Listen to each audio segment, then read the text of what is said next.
1년의 최초의 주일 예배입니다. 첫 일요일을 바르게 지내기 위해서 우리는 교회에 찾아왔습니다.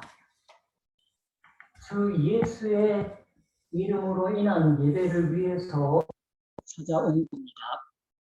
그리고 오늘 아침 제가 읽은 성경의 구절은 똑같이 누가복음서가 최초의 예배를 기록한 구절입니다.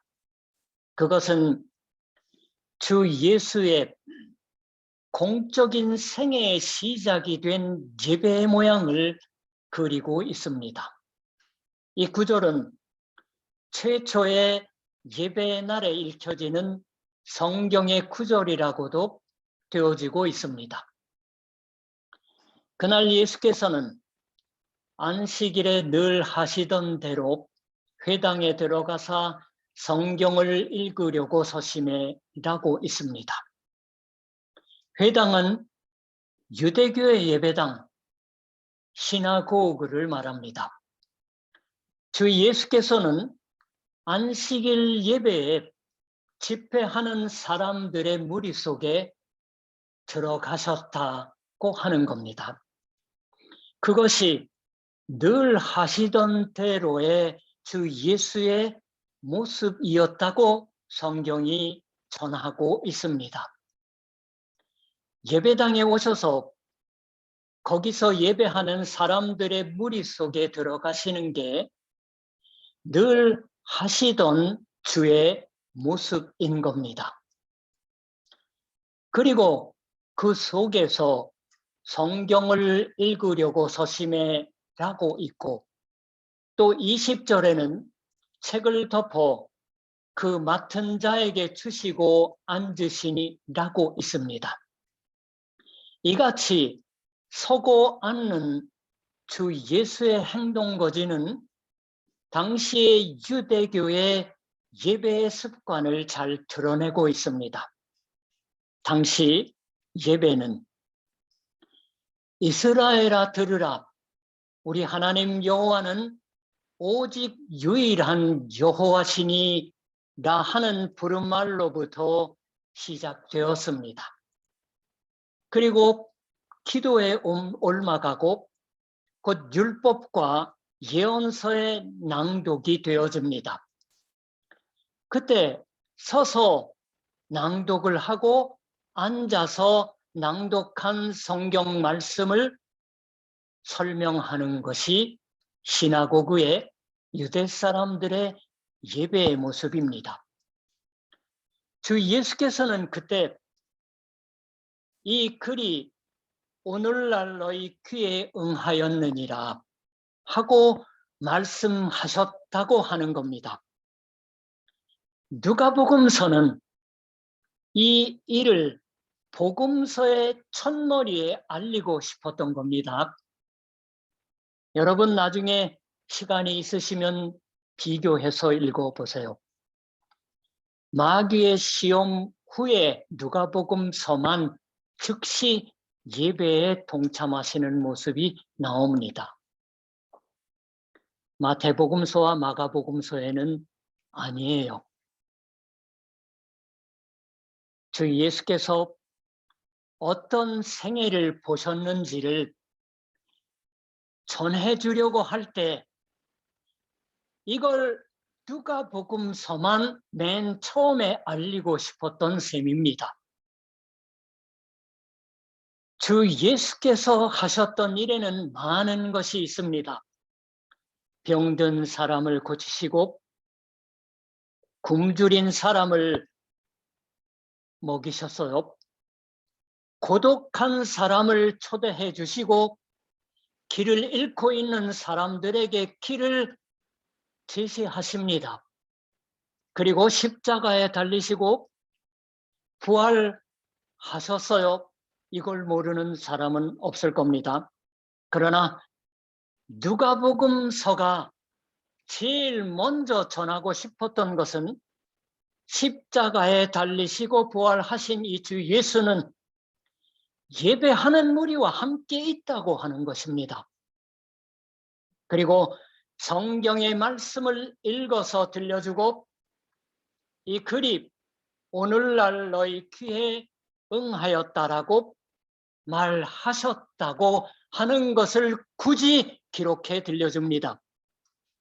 오늘의 예배도 주 예수께서 그 같은 분이시니까 우리는 여기 모여 성경의 봉독을 듣고 예배를 드리고 있는 겁니다. 주 예수께서 오늘 아침도 이 성경 말씀이 너희가 듣는 가운데서 오늘 이루어졌다고 말하시는 것, 그걸 듣지 않으면 안 됩니다.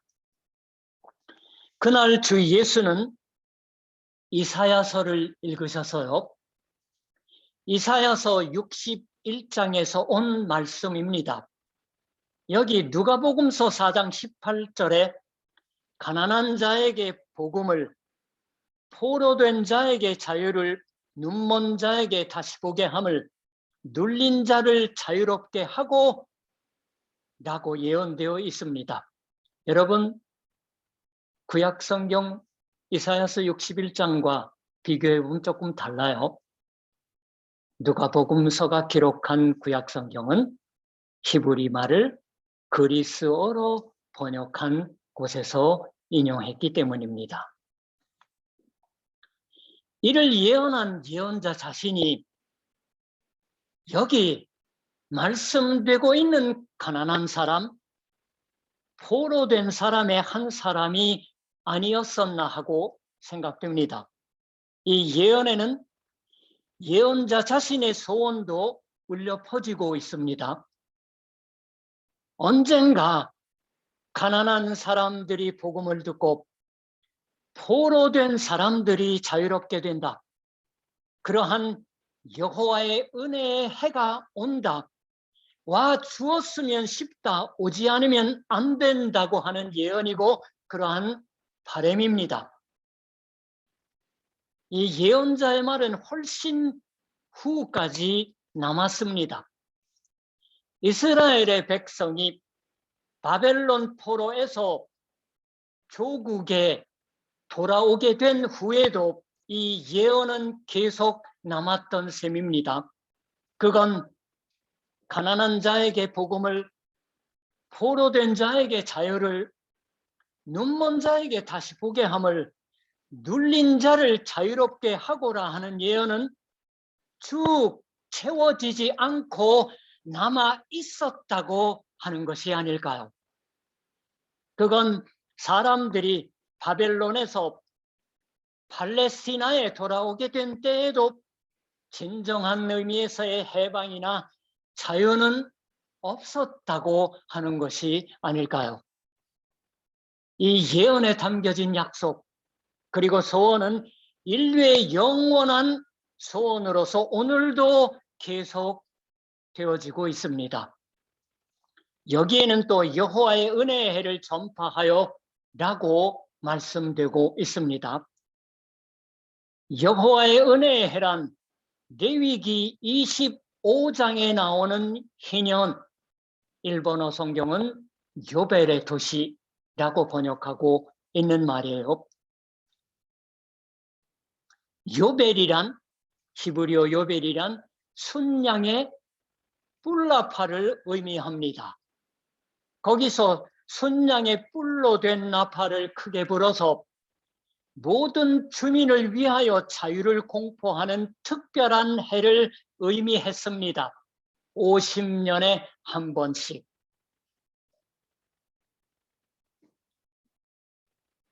(50년마다) 오는 구속의 해로 그동안에 빚을 지게 돼서 노예로 자기 몸을 팔았던 사람들이 그해 구속함 받아서 자유의 몸이 되어 가족 곁으로 돌아갈 수 있다고 하는 것입니다.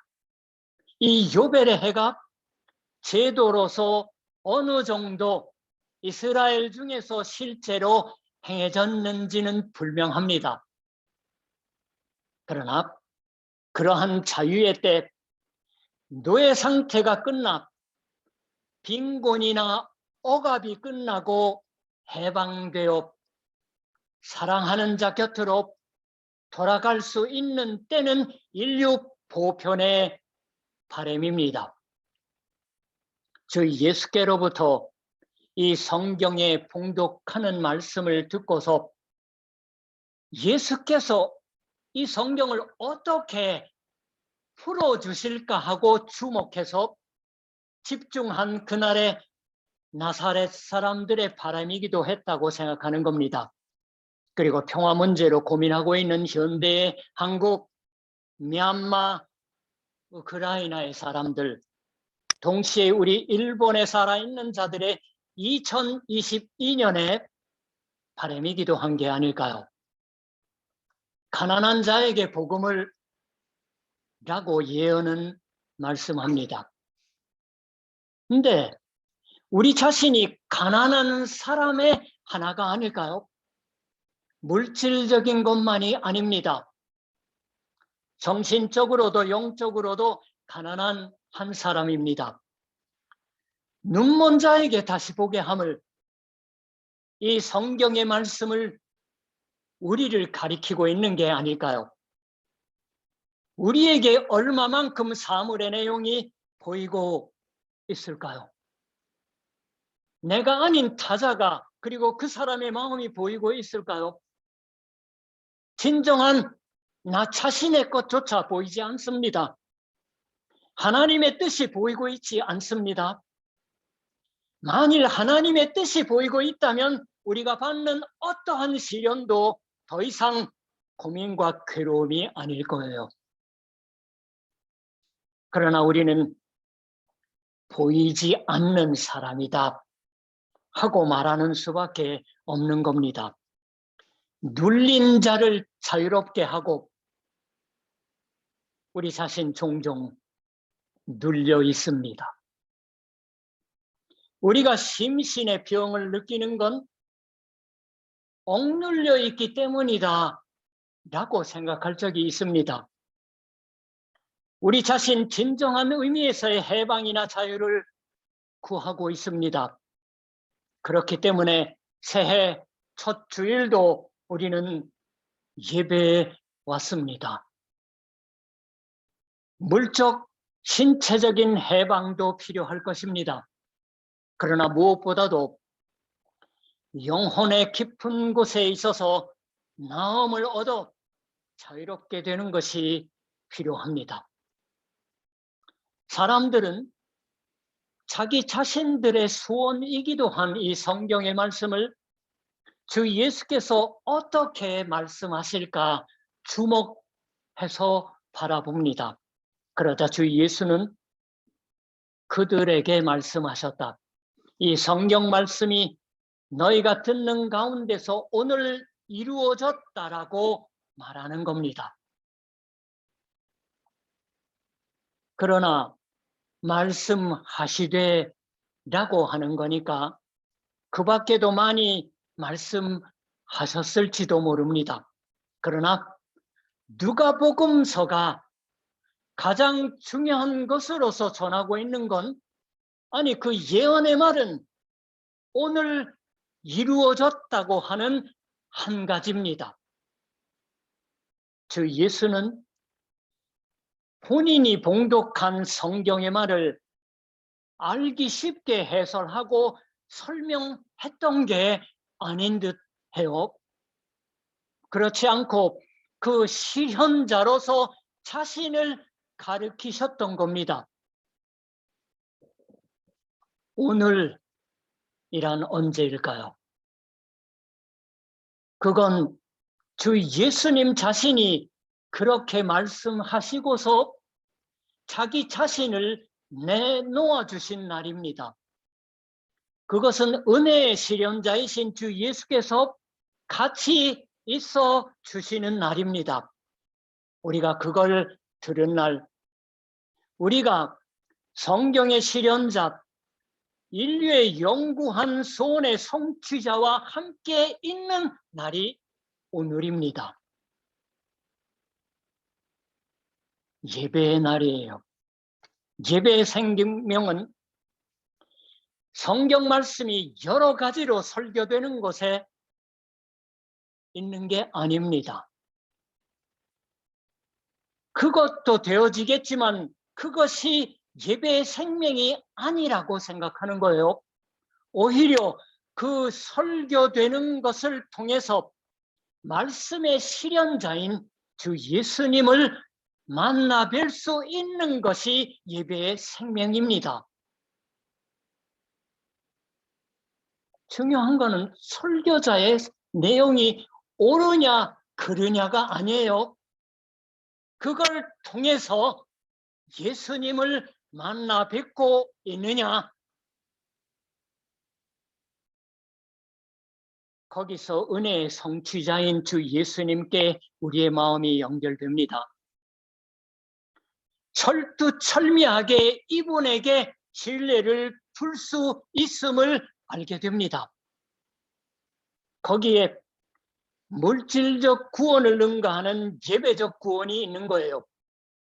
누가복음서가 이 말씀을 전하는 게 중요해요. 누가복음서는 실질적으로 가난한 사람들을 위한 복음이라고 많이들 얘기하잖아요. 마태복음서는 심령이 가난한 자는 이라고 있는데 누가복음서는 심령이 빠졌다고들 해요. 학자들이 논합니다. 근데 누가복음서가 가장 첫머리에 물질적 구원을 능가하는 예배적인 구원을 말씀하기 시작합니다. 주 예수께서 일어서 성경을 봉독하시고 오늘 이루어졌다 하고 고해 주십니다. 이러한 오늘을 우리도 오늘 예배에서 경험하는 거예요. 이 오늘이라는 말에 누가복음서가 특별한 생각을 담고 있는 것은 분명합니다. 2장 11절에도 오늘 다윗의 동네에 너희를 위하여 구주가 나셨으니 곧 그리스도 주니시라, 내용을 전하는 마태복음서에는 없는 말입니다. 십자가에 달린 행악자 마태와 마가복음서에서는 강도라고 되어 있는 하나를 향해서도 주 예수는 오늘 네가 나와 함께 낙원에 있으리라 하고 말하셨어요. 세리 삭개오를 향해서도 오늘 구원이 이 집에 이르렀으니 라고 말하셨던 겁니다. 그리고 오늘 아침 이 성경 말씀이 오늘 이루어졌다라고 말하십니다. 우리도 주 예수님이 말하는 이 오늘을 살 수가 있습니다. 그게 예배입니다. 우리들이 아니라 주 예수께서 우리에게 이 오늘을 주셔서 말씀의 성취자로서 함께 있어 주시는 겁니다. 이 예배적인 구원이 모든 구원의 근거인 셈이에요. 누가복음서가 말씀해 주십니다. 물질적으로 가난한 사람을 위한 복음이 아니냐고 학자들은 떠들지만 시간의 흐름은 여러 가지 것을 과거에로 흘러가게 하고 이루어지게 합니다. 그러나 그것은 주 예수를 흘러가게 과거의 사람으로 만들 수는 없어요. 온갖 것이 과거가 되어 가지만 과거가 되지 않는 분이 여기 있으십니다. 예수 그리스도는 어제나 오늘이나 영원토록 동일하시니라. 이게 그 의미예요. 히브리서의 말씀이. 어떠한 시간의 흐름도 이 영원히 변하지 않는 분, 결코 이뤄질 리 없는 분을 흘러가게 할 수는 없습니다. 주 예수는 오늘도 우리와 함께 있어 주십니다. 포로된 사람에게 정말로 해방을 주는 건 무엇일까요? 현대로 하면 도박의 포로, 성적인 포로, 여러 가지 얘기할 수 있겠죠. 돈도 재산도 지위도 명예도 아닙니다. 권력도 아닙니다. 또 건강도 아닙니다. 그러한 이루어져 가는 것이 아닌 겁니다. 결국 이루어져 버리는 것은 진정한 해방을 줄 수는 없습니다. 눌린 자를 정말로 자유케 하는 건 뭔가 잘 대우받거나 보살핌을 받는 것도 남이 할 줄 모르는 뛰어난 기능을 갖는 것도 아닙니다. 그것들 소유물에 의지하는 사람은 그것들 소유물을 절하든가 빼앗겨 가거나 하면 아사져 버리면 얼마나 의기소침하느냐라고 종교개혁자 마틴 루터가 말했습니다. 작년은 사물의 덧없음을 통감시켜지는 경험을 한 해였습니다. 코비드-19의 대응에 있어서 어떻게 이뤄지고 아사져 가느냐고 하는 경험이었습니다. 또한 작년 12월 10일 텔레비전을 보고 있었어요. 잇따라 발생한 토네이도로 아메리카 켄터키 등 5주에서 가옥을 잃고 마음을 둘 대상을 잃어버린 사람들이 비춰지고 있었습니다. 눌린 사람들이었어요. 기록을 온전히 잃어버리고 멍하니 있는 장면이 있었습니다. 이뤄지고 아사져 가는 것에 마음을 연결하지 않고 그리스도에게 마음을 연결하는 철두철미 거기에 신뢰를 두는 그것이 그리스도교적인 예배입니다. 이 그리스도교적 예배가 현대인을 마음속으로부터 해방하고 자유롭게 하고 살려줍니다. 즉 예수께서는 안식일 예배에 집회하는 사람들의 머릿속으로 들어가셨습니다. 그것이 늘 하시던 대로의 주 예수의 모습이었다고 성경이 전하는 거예요. 그리고 성경의 말씀을 읽어서 들려주고 이 성경 말씀이 오늘 이루어졌다라고 말하셨습니다. 오늘 은혜의 실현자인 주 예수께서 같이 있어 주시고 있는 날, 우리가 그걸 들은 날, 우리가 성경의 실현자, 인류의 영구한 소원의 성취자와 함께 있는 날, 성경 말씀이 여러 가지로 설교되는 것을 통해서 주 예수를 만나 뵙고 있으십니다. 거기서 은혜의 성취인 주 예수께 우리의 마음이 두어지고 연결되는 것입니다. 오늘 이루어졌다고 고해주시는 오늘을 우리도 2002년의 예배에서 같이 간절히 경험하기를 원합니다. 기도하겠습니다.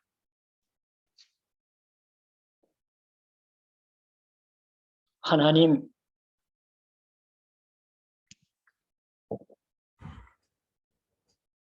오늘 이 첫 주일부터 시작되어가는 이제 쉬운 2번의 주일을 맞이할 때마다 아니 예배로 어디서든지 모일 때마다 우리들의 머릿속에 주 예수께서 들어와 주십니다.